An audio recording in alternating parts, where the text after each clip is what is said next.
It's time to talk a little football with our friend Bryan Hayes. It's Harvey's Hot Takes. First of all, Hazy B, Harvey's bringing in the Frings Poutine now. This has been a hotly debated topic on our set. What are your thoughts? I know you're probably a Frings guy. What do you think of Frings Poutine? I love it, man. I'm a big poutine guy, huge poutine guy, and I support it, man. I think you need some variety, right? It's more about the poutine element than anything else.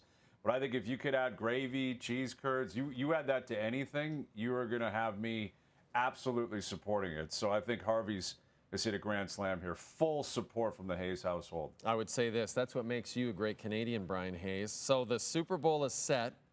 Chiefs are there looking for that third straight win. Bryan, if you're a star quarterback on an AFC team, what are you even thinking at this point other than just wishing you were born in a different generation? Well, that's what I was thinking, Jay, was that exact comment and that exact mentality. It's time to invest in time travel and get me out of this era, right? Get me to the 70s or the 80s or the 90s, or get me to the NFC. And I think that's more specifically Josh Allen and the Bills. And I know this is not a reality, but if the Bills were in the NFC, I think they would have been to at least one, maybe two, maybe three Super Bowls by now. But they're not. They're in the AFC, and the fact of the matter is that is where Patrick Mahomes and the Kansas City Chiefs reside, and they're not going anywhere. And I know that's a defeatist attitude, but I don't see how you could look at it any other way. If you're Josh Allen and the Bills, if you're Lamar Jackson and the Ravens, Patrick Mahomes is 29 years old. He's in his 5th Super Bowl in 6 years. He's not going anywhere. He's not slowing down. He looks like he's gaining power and gaining steam and gaining ambition for even more greatness. Andy Reid's not going anywhere. Steve Spagnuolo's not going anywhere. Clear cut, the best defensive coordinator in the game. So this dynasty in Kansas City, and that's what it is not going to slow down. And if you're Josh Allen, if you're Lamar Jackson, these are two of the most talented quarterbacks of all time. In my opinion, that's already been declared. That's already been established. They're such great players. They're such likable players. And I'm rooting for them, yet I'm defeated, Jay. I've said to you on your show all year, I didn't think the Chiefs could do it. And they did it. And I thought the Bills would beat them, and they didn't. And at this point, I'm really, really wondering when it's going to happen. Because if you're a guy like Josh Allen, and he's different than Lamar Jackson because Lamar has not played great at times in the playoffs. But Josh Allen has had great moments in great games, and it just simply has not been enough. And with every loss to Mahomes and the Chiefs, the anxiety grows, right? The nerves grow. And I think that element of doubt just gets larger and larger and larger, that you're in this window and that window is closing. And I know people are going to say, well, at some point the Chiefs will slow down, and that may very well happen. But it's just as likely the Bills slow down, right? Or the Ravens slow down. And you just have so few opportunities in your career, especially in football, to salvage an opportunity. And Josh Allen hasn't been able to do it. Lamar Jackson hasn't been able to do it. And I think you just got to give credit where credit's due. The Chiefs are just so good.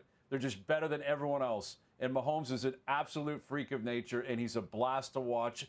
And Josh Allen's got to figure it out. Lamar Jackson's got to figure it out. And at this point, you're simply rolling the dice and crossing your fingers and hoping you get more opportunities. Because now the Bills, they're back at square one, right? Last week, the Ravens determined they're back at square one. If you want to talk to Justin Herbert in L.A. or Joe Burrow in Cincinnati, he didn't even make the playoffs.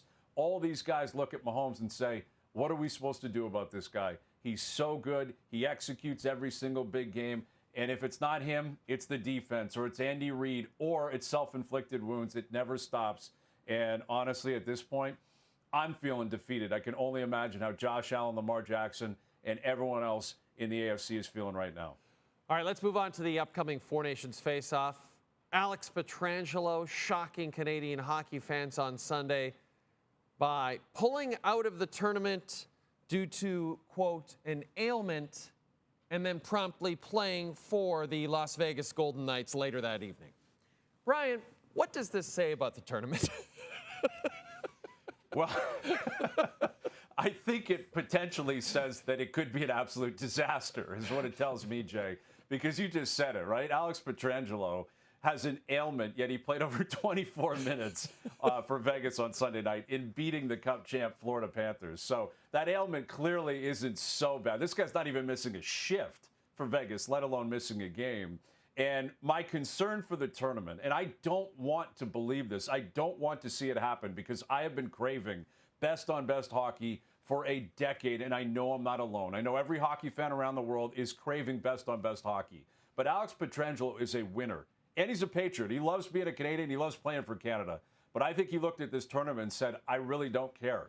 Yeah. And to put it in perspective, if it was the Olympic Games, he'd be going. I fully believe he'd be going. He wouldn't miss the Olympic Games because of an ailment, especially if he keeps playing for the Vegas Golden Knights. We've seen guys show up at the Olympic Games or the Canada Cups of the past with torn ligaments, with broken bones, coming off massive injuries, and they do anything to show up. And the reason why I think this could be a disaster for the tournament, the Four Nations face-off, and by extension, the NHL and the NHLPA, is that if it turns out that this is actually a peek behind the blinders, if this is actually a peek under the hood of what the players actually think about this event, that it's going to be a glorified all-star game, that they're not really going to put everything on the line, fans are smart. They're going to sniff that out, and they're going to ridicule this whole process. And we're going to know quickly, right? We're going to know immediately, Jay, if that big hit, if there's a flyby and it's not thrown, that's not going to be a good look. If there's a shot that's not blocked, right? If they get into a scrum and they're joking and smiling as opposed to chirping and punching,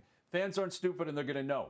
And they're going to know it's a cash grab and it's a manufactured event and it's on the players to make it a great event. And the only way you're going to do that is by actually putting everything on the line.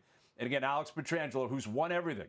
He's won cups, he's won gold medals, he's done it all. He looked at this and said, I can play for Vegas, and I'm going to play for Vegas, and that's my priority. It's not going to the Four Nations face-off. So I think it could be the tip of the iceberg.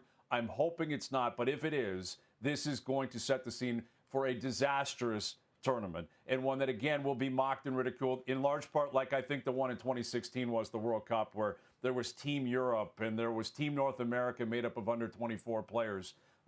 If that's what it ends up being, a glorified all-star game with Canada, U.S., Finland, and Sweden jerseys on, it'll be a complete waste of time. And again, that's a horrible attitude. It's one I wish I didn't have, and I don't want to see this play out.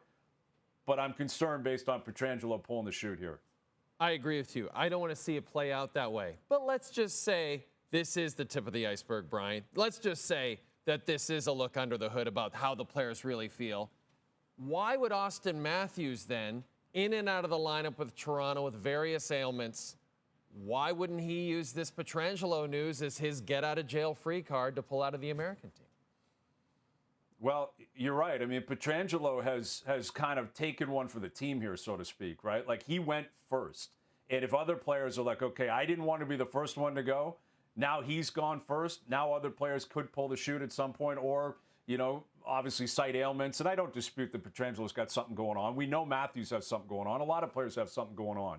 But I will say it's the player's decision to make this call. And there's a couple of different ways that I would view this. One, if it is going to be more of an all-star type atmosphere, then you're probably not as concerned about the wherewithal of your players, right? And how well they feel and whether or not they're going to get through this. Because going to an all-star game is never an issue for anyone, right? It's generally a party. They go out there and do the skills competition. They go out there and play the game and they head home.